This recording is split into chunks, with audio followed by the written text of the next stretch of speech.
সবাই শুধু বলে আমার ভিডিওতে ভিউজ হয় না কেন ভিউজ হয় না এই নিয়ে আজকে আলোচনা হবে। 3টা টিপস আপনাকে বলে দিব আপনার ভিডিওতে ভিউজ হবে। এই যে দেখতে পাচ্ছেন এই অ্যামটার কি হচ্ছে, চার্জিং গার্ড সমস্যা, কিভাবে এটা চেঞ্জ করতে আছে এটা দেখুন, এটাও শিখুন এবং আমি কি বলছি এটা শুনুন। আপনার কোয়ালিটি সম্পূর্ণ ভিডিও আপনাকে তৈরি করতে হবে, একদম সাউন্ড কোয়ালিটি সম্পূর্ণ ভিডিও তৈরি করতে হবে এবং ভিডিওর কোয়ালিটি এইচডি কোয়ালিটি ভিডিও আপনাকে তৈরি করতে হবে।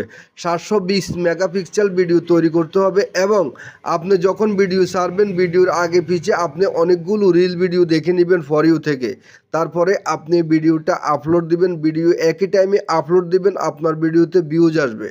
আপনি যখন এই কাজগুলো দীর্ঘদিন যাবৎ করতে থাকবেন, 1 দিন 2 দিন 3 দিন না, আপনাকে মাসের পর মাস অ্যাকুরেটভাবে ভিডিও দিতে হবে এবং অন্যের ভিডিও একই টাইমে দেখতে হবে, তখন কিন্তু আপনার ভিডিওতে ভিউজ আসবে, এটা গ্যারান্টি। আপনি আমাকে ফলো করুন বা যাকে ফলো করুন, আপনি এই কাজগুলো